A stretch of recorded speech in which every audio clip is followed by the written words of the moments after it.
puppy will definitely eat that.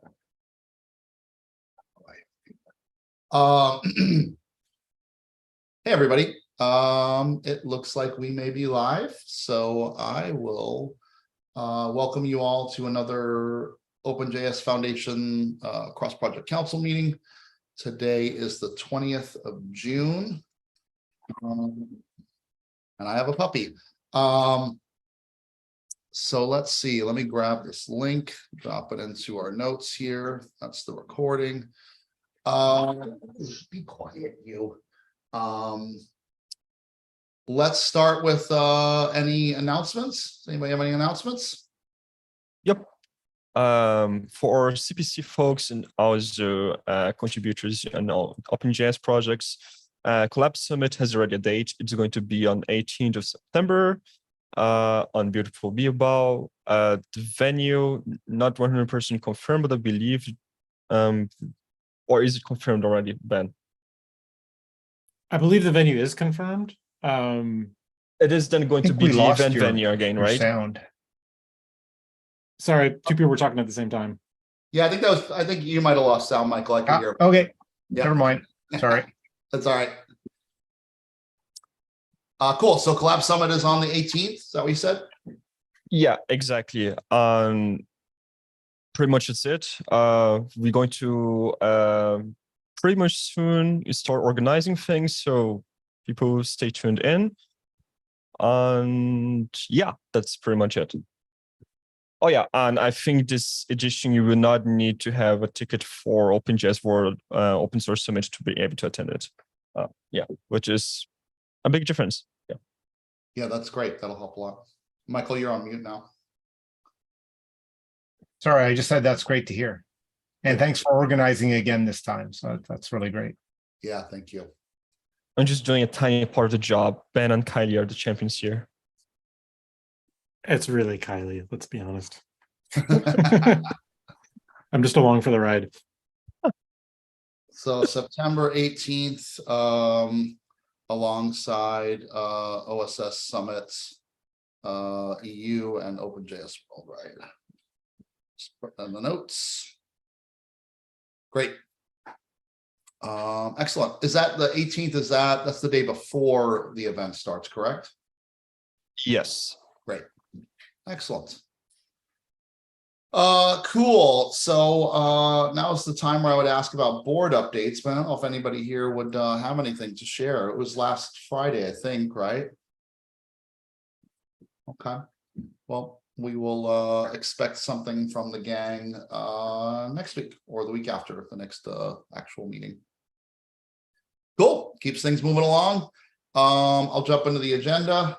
The first item here is issue 1092, document process for requesting organization billing, code spaces and runners, etc.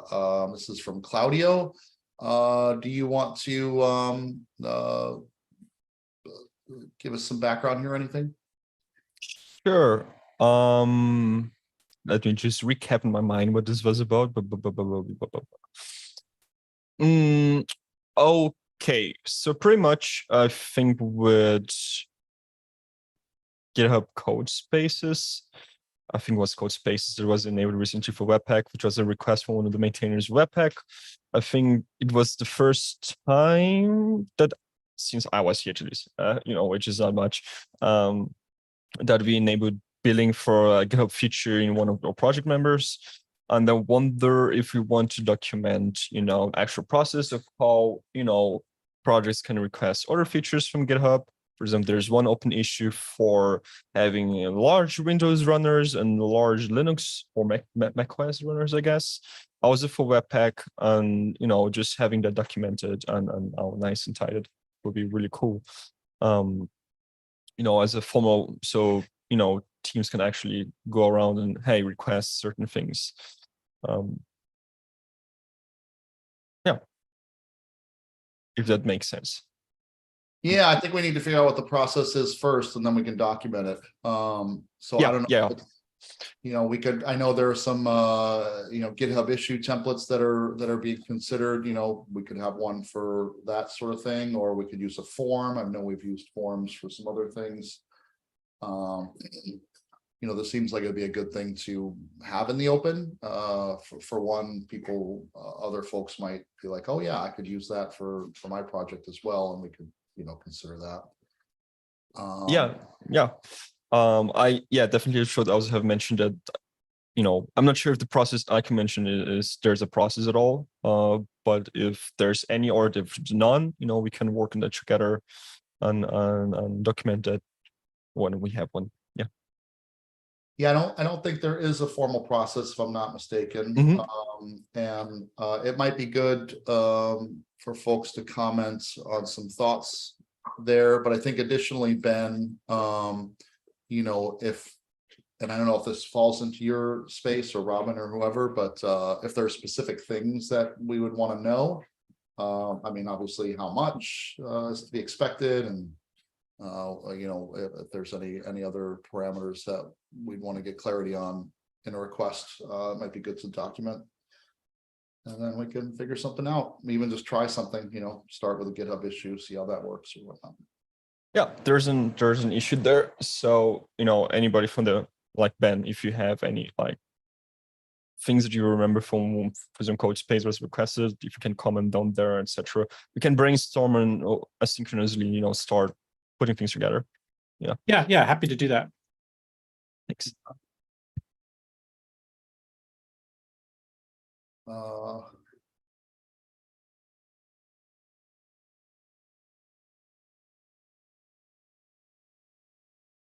Okay. Great. I will double back on the comment I started there and add one later. But yeah, brainstorm an issue. Perfect. Moving on.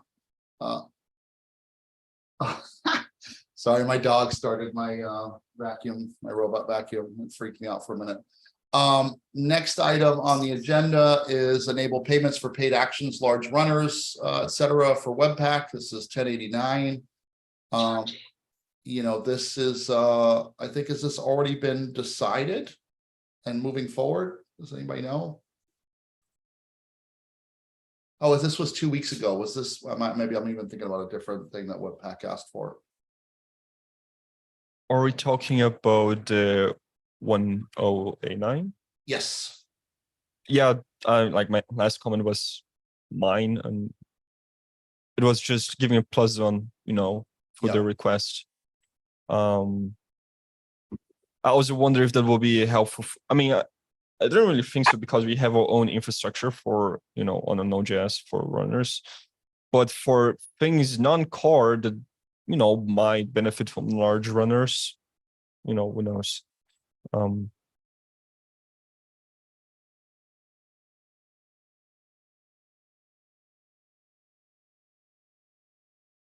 But yeah, I'm not sure, you know, what would be the next steps for this issue. If it's just people voting, giving a thumbs up. Yeah. That's a good question. I don't know actually if this is just decided at the, you know, the board or the UD level, or how we sort of figure that out. Oh yeah. Was this even sent to the board, forwarded to them? I'm not sure. Anybody from the board here? No, Matteo is not here. Okay. Yeah. Yeah, and unfortunately, I wasn't in the board meeting on Friday, so I can't comment. The last, you know, the last note in here, the one that mentions Robin actually needed to meet and discuss and flush out this GitHub issue. So for now, it can serve as a placeholder. Yeah, it might be worth getting the rest of that first. Yeah, I think it's fine if we just let it, you know, cycle for another week, and you know, because Robin is also on PTO, and you know. Yeah, it's interesting. There's in that, however, I would like to propose we have a secondary track budget. It's true, like for the budget that we have for this year, there's a line item for infrastructure, but there isn't a line item for this type of infrastructure. So it's being folded into that, right? So Gotcha. We might want to do something for either next year or for the second half of this year, where we allocate some of that infrastructure money directly to funding essentially whatever you want to call these things that are on GitHub, paid services on GitHub. Yeah. I can talk to Robin about that.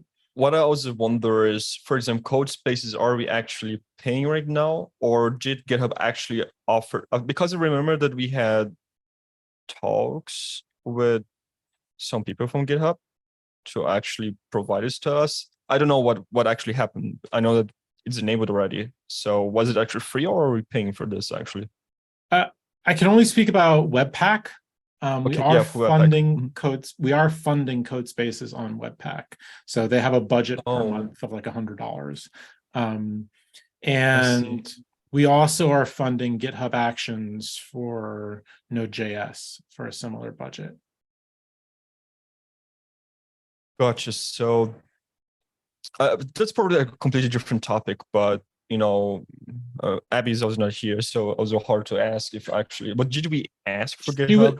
Yeah, she was in those threads as well. Okay. So yeah, it's worth if we're testing the waters here, and like, because we are doing that with these relatively small budgets. If it looks like that we're getting a lot of value out of this, it might be a scenario where we go back to GitHub and ask for a blanket amount of credits maybe that we can apply. Yeah. I'm not sure how that would work, but yeah, if they can do that, obviously that would be better than spending dollars on it. Yeah, and it's also like, if it's proven that even like you mentioned, with a small amount of dollars, we get a lot of value, you know, that might even be good. Hey, we don't need that many credits, you know, but the impact that you will have here for us, it's there, you know. Yeah. So that's cool. Yeah. Cool. Yeah. All right, I'm gonna try talking here. Be quiet. Great. All right, cool. Moving along then. We good on that one for now? See how that plays out? All right, cool. Next item is enable ability to have pseudonymity. Is that how you say that word? Pseudo-anonymity is maybe something. Sean opened this one up to around you know, some contributors' concerns about you know, personal information and whatnots in the easy CLA. I don't know if anybody has an update on this. I know Claudio, you commented, Toby did as well, but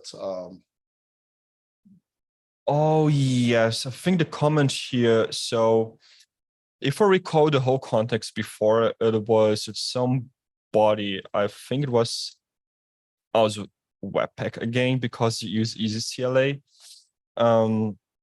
It requires the people that are signing the CLA to actually provide real data, like the address and etc. So the discussion was, can we adopt other CLA tools that do not require sort of information for one-time contributions, or people that you know, or small contributions of people that, you know, might appear once or twice and never come again, because it sounds like a lot of commitment. And also the legal aspect of it, of course, because I think that's one of the issues here.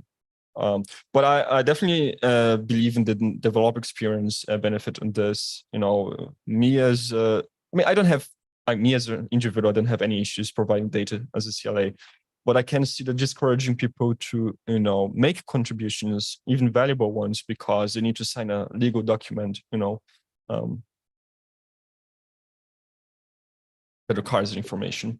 In general, I don't think it's right to make people put personally identifiable information to make a code change. I think a name and an email, it should really suffice. Yeah. I really, like, unless someone can provide a really good reason for them to have to list a physical address. I mean, like, luckily I have a PO box and I get to use that for everything, and it's a pretty good catch-all, because it's anonymous in a sense of, like, you can send whatever you want to my PO box. You can't get my actual address from that. But not everyone's lucky enough to have one of those. I don't even know if other countries necessarily have that kind of a system. So I'm big +1 on getting rid of any kind of that. It should be name and email, and that's it. A name could even be a pseudonym, like something to identify them, like in a certain way, you know, like nickname or whatever. Because I don't know, but the thing is that where I might see why it's important for large maintainers is that if there's a lot of discussion also happening in Germany and in the European Union about maintainers becoming liable about their open source code changes. And I think the CLA in this sense helps because it pretty much says, hey, I don't actually have the rights over this, and I pretty much deliver all the value and legal liability of these code changes to the project itself, like removing it from me and putting to the project. So it has its benefits, but I also agree that at which cost, and in which scenarios is it really needed, But What do you think? If the open source is provided like as is with no, if the license of the open source is like MIT or Apache, where it's like provided as is with no, you use at your own risk essentially, then I don't see how that applies. Like, I agree, but we still have bureaucratic people on the European Commission trying to make laws that kind of will point those documents, okay, yes and no. I don't think the CLAs were created because of that, but just saying maybe, but I'm 100% new here. I also think that, if you don't need to, we don't need to, Yeah. Well, effectively, what are next steps for this item? Like what, I guess, like Benjamin or something like that. I know, or maybe I guess I wish I know Toby couldn't make it today, but Toby I think knows a little more. Like what can we do for this ticket today? And if nothing, then we should. I honestly don't think there's anything we can do today, but I think we need to wait and see what like Robin and the board talk about, because if I'm not mistaken, the process to figure out our CLA stuff took a long time and a lot of work. So if I remember a comment from last time, it was like, oh, I don't think we're going to want to change that. Not that the request isn't a good, a valid request. I think we just, hey, we might have some friction there in terms of the change and the work that's already been put in, and I don't know. So we'll have to find out more. Michael, are you talking? You're muted. It also come down to what the foundation staff are willing to take on. Like, I think they run Easy CLA now. If the ask is to change that to run one other thing, that's one ask. If it's like, well, no, we want you to run that and something else, that's extra work to run the new thing. I think based on the actual policy itself, you can use a DCO, which doesn't require, which is just a different approach. So, and I don't know that there'd be anything now, I'm not the expert, like that would prevent Webpacks from saying, well, we're going to use some other CLA tool. Like, I don't think anything says you must use the CLA. It's just that the foundation provides that as an easy one to use. So I think we, a little bit more clarity on, what is the ask? Is the ask, can we use something on our own, or is the ask that the foundation runs something else, or is it even just like, is it possible to have a CLA without these, or, is there some reason that like maybe just that's the configuration of the Easy CLA implementation that the foundation put in place that requires those, right? So I guess it's like, if I was on the foundation side, I think I can see the ask. It might be worthwhile, like you said, is to get the foundation, Robin, Ben, to propose what you think makes sense in this context, which at the top of my head could range from, no, you have to stick with this, to go run your own thing and it can do whatever you want, to we'll spin up a new one that will do what you want, or we'll change this one to do what you want, right? But I think that it would be good to get a proposal in that direction.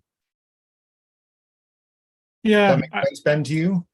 I agree. I don't know enough about this to say anything definite, right? So my suggestion would be that I circle up with Robin when she's back from her trip next week, and we just have a discussion about what we want to do on next steps here. Makes sense. All right, good. Cool, thank you. Next item on the agenda, drop this one in the chat here, is 1059. Requirements for projects ingesting other existing external projects. I know we've talked about this a bunch. There's a bunch of comments here. But I don't know where we're kind of landing on this. Last comments are May 5th, so it's been a little bit.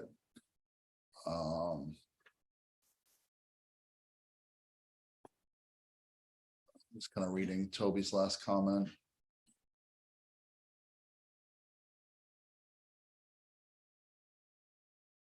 Yeah, I don't know about this one. And I know you commented a bit, Michael, but I don't know if there's really much- I'm like, my top of head comment is like, if we want as a foundation to help the most on this front, it's to provide tools that help maintainers keep on top of the repos and the requirements that we want to impose on them versus a process. Like a process is a one-time look at the repo, whereas a lot of these things are smaller, and like, just because that one time it was okay doesn't mean it's going to be okay the next day. So it'd be better to have a tool that enforces what we say we need there versus some extra process stuff. Is the top of my head anyway. Yeah, that makes sense. And it even kind of gets to the issue that you opened a while ago, 815, the license check support and tooling. Yeah, it's kind of related to that, right? Like if we have a set of requirements we feel are important, then things that make it easier for the maintainers to know how they're doing on those requirements, I think is a good thing to provide to go along with those requirements, right?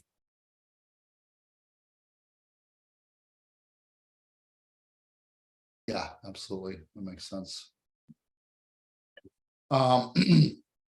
Okay, so maybe this one is sort of TBD as well.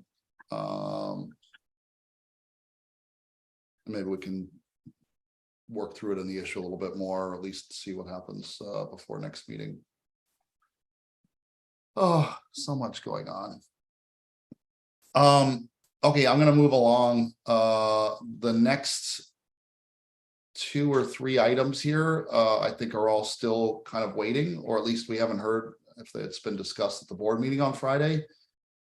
Simplify CPC board representation, open up community board seats. Should we have a co-chair? Although the co-chair, I don't think matters. We can just say yes, I think, on that, and move forward there.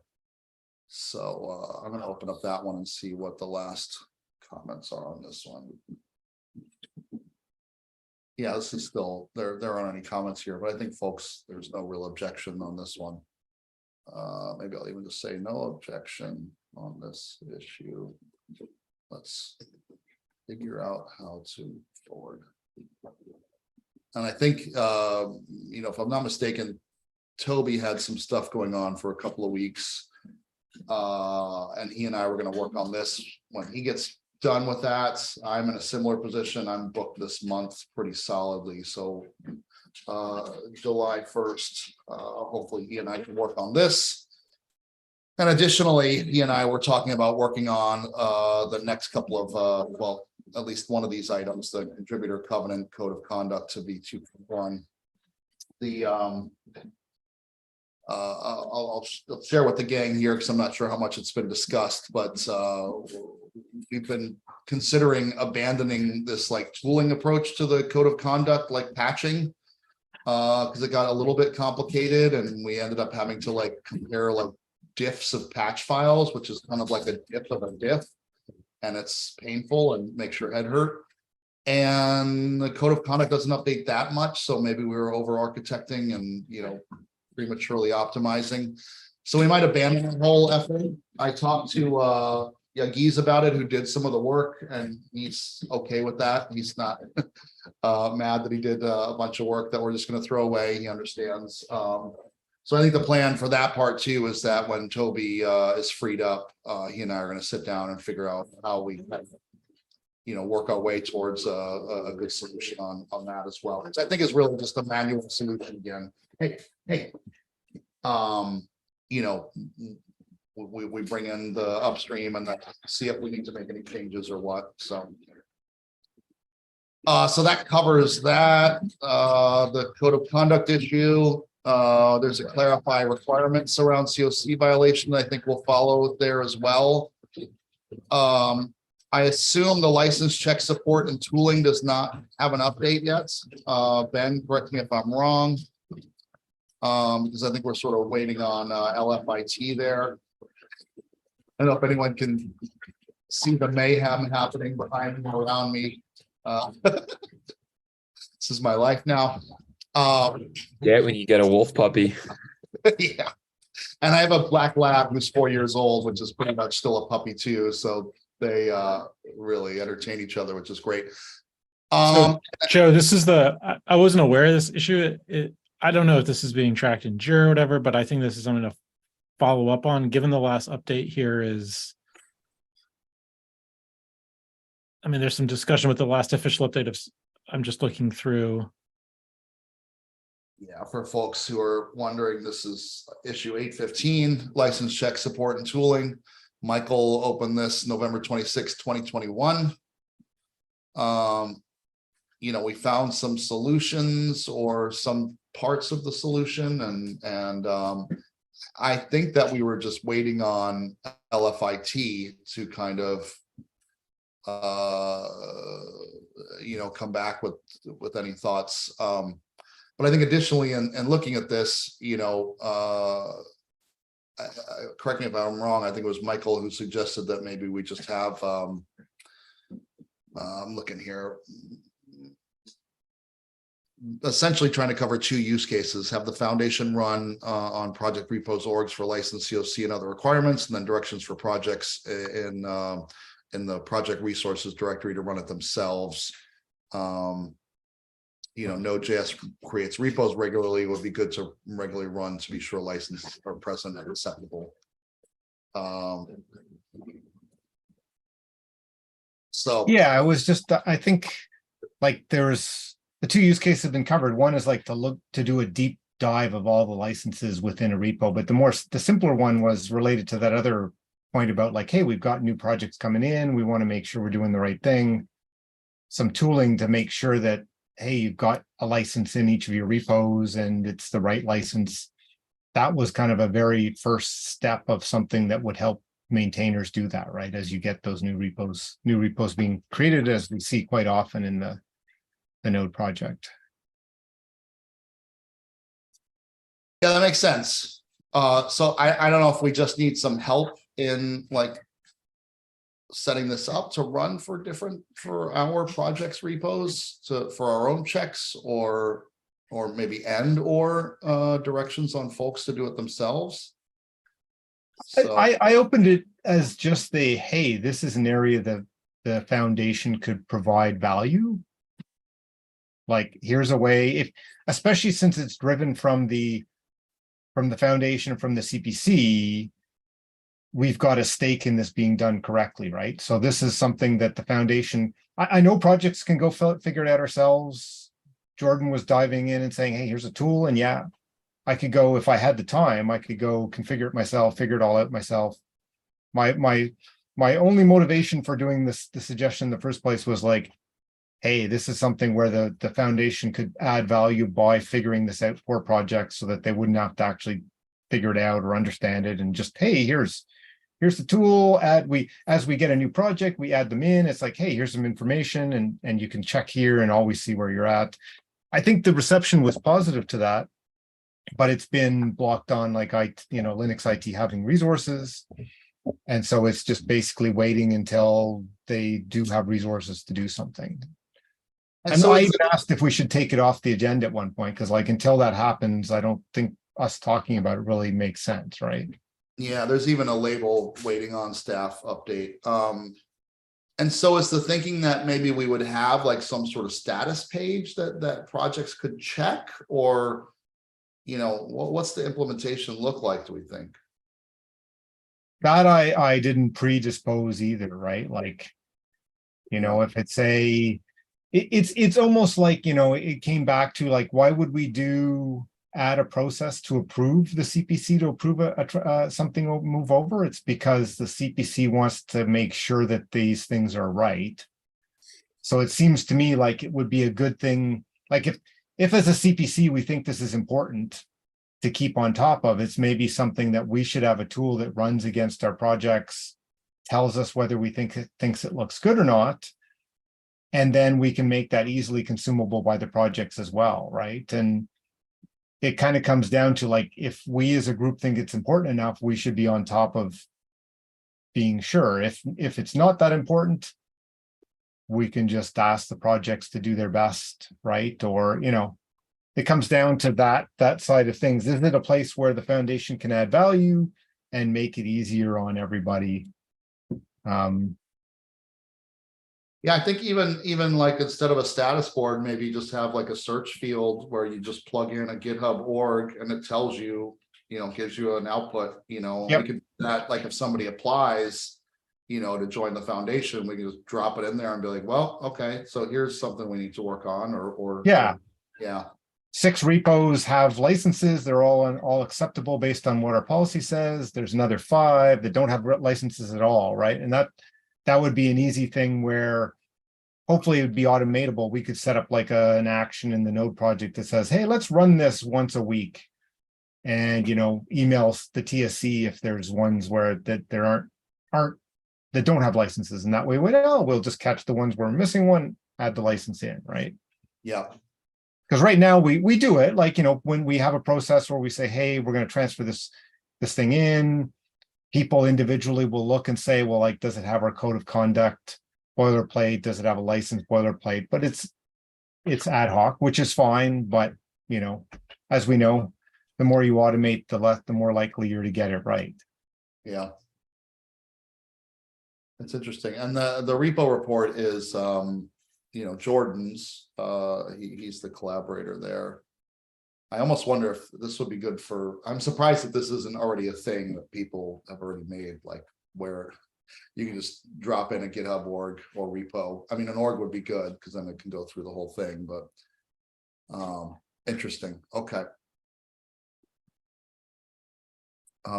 It's a little bit like the easy CLA thing, right? There may be tools, but it does take some work to keep the tool running and stuff like that. So it's taking on that ongoing ownership. Yeah, that makes sense. Okay.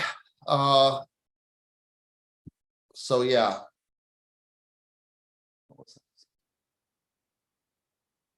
Sorry.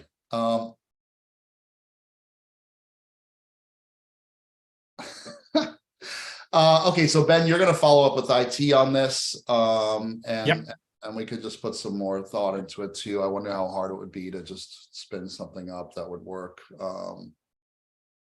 And even, you know, it could be just a command line thing if somebody wants to run it, npx, you know, repo report or something. If it's as simple as that, that would be good too.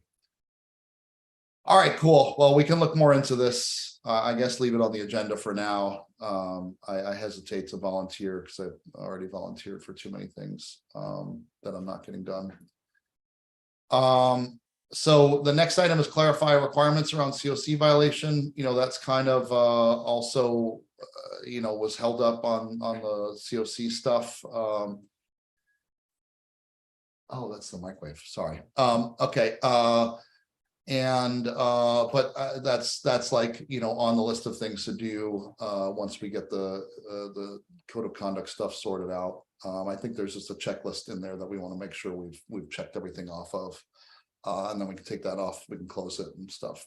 So then the last one here is the privacy versus transparency on the travel fund. I know we talked about this a bunch, but I'm not sure where we landed and if anybody is moving forward on it. Lots of conversation from 2 weeks ago. And I know we talked about it in the meeting. I thought we had decided to just like make it private, but release the transparency stats around it, you know, on a regular basis or something. But I guess we need to figure that out still. And then I think we would need to figure out what the tooling would be around that. You know, whether we have a form or spreadsheet and where it lands and whatnot. So, okay, stuff to still figure out there. Ethan dropped something in the chat here an hour ago. Wow, hot off the presses. Ethan, tell us what you got here. Yeah, hot off the presses because I am great at procrastinating up until the day before a meeting happens. As a result of last week's CPC working session, which was dedicated to the package JSON standardization work, I'll provide another update here because this call potentially has some viewers that don't watch the working session call or yada yada.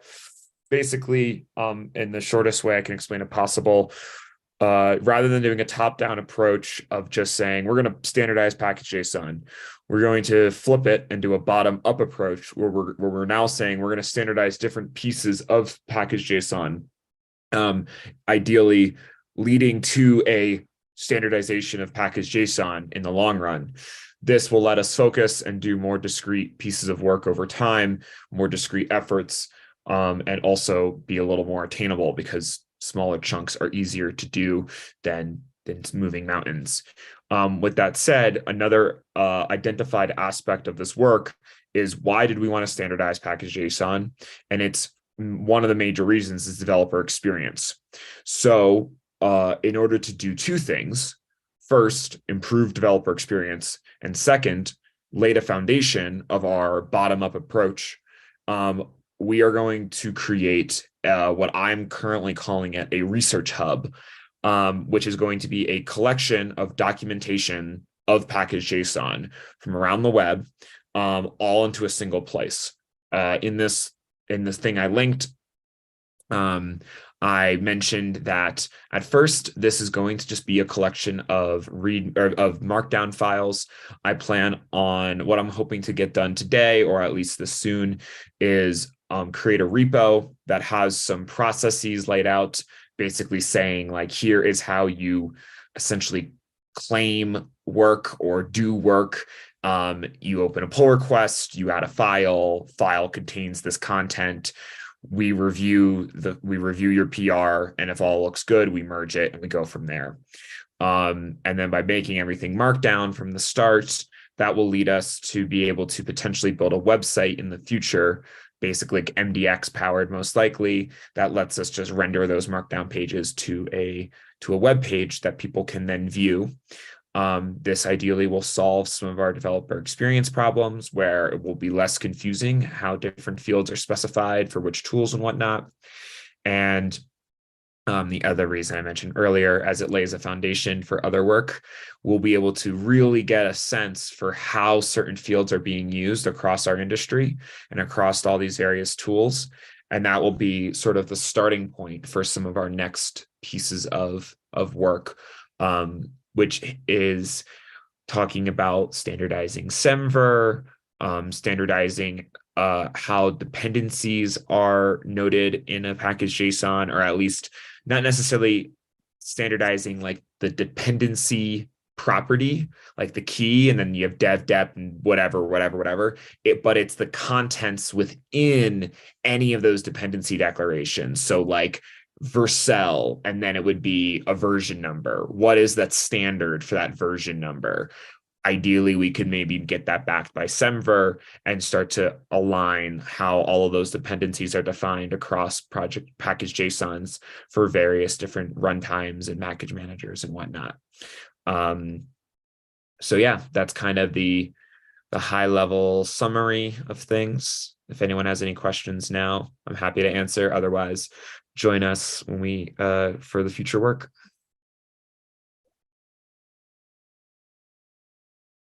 Cool. Thanks for the update. I'm curious, I don't think we have anything planned for next week's working session. We always have a lot to do. However, I am swamped right now. So would it make sense to do another working session with package JSON stuff next week? Or I would love that. As long I mentioned in the previous meetings that we intentionally did not want to claim that working session until I was here on this call today to see if there's anything else that was going to sort of use that. But if it looks like no, then yes, we would be more than happy to use that working session again. We are planning on presenting like an update of the current work at the standards working group that happens right before the working session. So maybe there's something there. Maybe we provide an update at the standards working group and then we spend the working session making more progress. I'm happy, you know, double hitters are wonderful. So happy to make that happen. That sounds good. That makes sense. I'm glad you noticed too that the time is different. And so it would be 2 p.m. Eastern time as opposed to the last time you guys the working session was at noon Eastern time. So I don't know if that impacts the folks that you might have expected to join. Sometimes there's I would say I don't totally have a sense right now for, like, I know the folks who are participating the most, but I don't know their schedules or their participation in those meetings well enough just yet. So I'm happy to I'll be there. And if at least one other person is to bounce some ideas off of, we can wrap things up in 15 minutes, or we can spend the whole hour going through the work done so far and maybe making more plans for future work. So whatever is the best use of that time, I'm here for it. cool. Another thing to note, if it's helpful at all, but we used to do the security collab space meeting essentially opposite the standards meeting, alternating weeks at 1 p.m. Eastern time. As of next week, we are moving the security collab space meeting to Mondays. So that 1 p.m. time slot alternating with the standards meeting is kind of open to if anybody wanted to jump in on that. It's a decent slot. Oh yeah, I noticed that. Cool. Yeah. So, all right, cool. Well, let's at the very least plan on doing package JSON next week, and that's good. There is one other thing that I'm kind of late to the game here, but it's worth mentioning because I don't see anyone else mentioning it. Sorry, I just remembered it because I was looking at my calendar. The Node.js Next 10, which, hi Michael, is hosting a serverless deep dive this week on Thursday. That is going to be, I'm very much looking forward to that. I hope others are too. I don't know if we, maybe question for Michael, has the outreach happened? Has it gone well? Are we expecting this to have good participation, or are we? I'm uncertain on that. I sent an email to the TSC asking if they knew other people to invite. I did invite a few people internally. I know you've done the same, but I haven't seen a lot of acts or anything in the issue. So thank you for mentioning that for sure. So I'm still hoping we get people showing up, but I don't know because I haven't had any real acknowledgements of who's going to come or not. Okay. What about a tweet? That would be certainly we could do that. So you're thinking like try and ask the foundation, like the Node account, to tweet something out? I would say before, even like checking my own recommendation. Sometimes when we tweet something like that, it can be too loud of a announcement, sort of everyone has an idea, come participate. But if maybe we frame it the right way, there can be, I guess also depending on how we facilitate the meeting, regardless of who shows up, if we dictate raise your hand to talk and time right. box things, that can be manageable. Yeah, no, I think that's worthwhile. I can post something in the I guess in the Slack channel. I think we have a Slack channel for that, and see if we can get Kaylee. Is Kaylee around, or I don't know, Ben. I'm just wondering, since you're the only she's one on here. PTO, I think. No, or she's back already. Kylie? Yeah, Kylie. Yeah, she's here. Or at least she slacked me today. I'm assuming she's here. Okay. So you're good to go. Okay, so yeah, I can do that later today. Awesome. Cool. It's a good announcement to include as well for Anyone paying attention? So I guess to wrap that up, so Kylie will get that tweeted from the Node account, and then that will be I'll make sure to retweet it, and I'll see if I can get I'll maybe I'll bump some folks at Vercel and see if they can also be a little bit of a sounding horn for it. We'll see. I don't know if I know any other vendors directly. I guess Michael, maybe you and I can chat about this separately. Like, have we gotten any act from Cloudflare or something where that's someone who I guess I could reach out to directly too, but Yeah, I haven't gotten an ACK. I figured with James on the TSC list, that was our potential path. But if you know some other people that would be worth pinging, would be good. cool. All right, well, I will you and I can chat if there's more outreach we can do the next 2 days before the call. Yep, sounds great. Cool. Anything else before we want to wrap things up?